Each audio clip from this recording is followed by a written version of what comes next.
अरे हे रे गोलगो मम्मी कहाँ भागी जाते रे? कायदे से चला मना ही नहीं। अरे शोरूम का कर बे रे? अरे पापा रे पागली। अरे ये गहना शोरूम नहीं है, यहाँ स्कूटी मिला था, रजवाड़ कंपनी शोरूम है। जवान देखा था वह बाय यहाँ भगभका जिन चला, हमार बात तो सुनबा ना तू। अब अरे कहाँ भागी जात है? अरे बोली पापा कितनी नगद गड़िया बा देखा। ये गोलू मामा के ननी नगर में गाड़िया बा।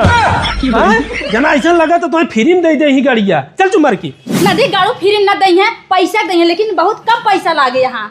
अच्छा हाँ कंपनी के मालिक तू ही हऊ।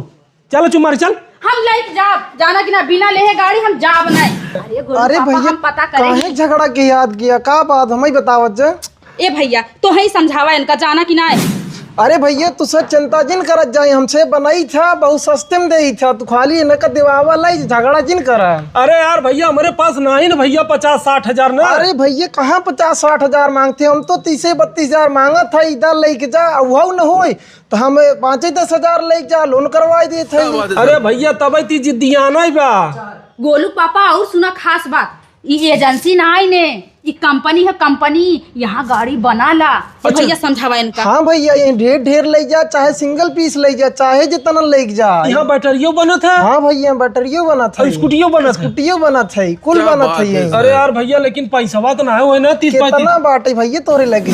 हेलो भैया हमारे लगे 5000 रुपया ले ले भैया, मेरा जिद के आगे हार गया है। भैया 5000 दे, लेकिन भाई दिवाई दे, परेशान जिन हुआ। हाँ ठीक बा भैया। तो यार मैं पार्लर जाए मैं बतावा, पैदल हम जाई। ना तू एसी ले जा ले। अब भैया आप सब क्या ले खोए, सस्ती गाड़ी या थोक में या सिंगल? तो भैया रजवाड़ कंपनी में चला आवा, बदलापुर जौनपुर, ऊपर नंबर दे फोन कैले जाना। मेहरारू तुम्हारो ऐसे खरीद ले तो हम अपने मेहरारू खरीदे चले। हाँ चला।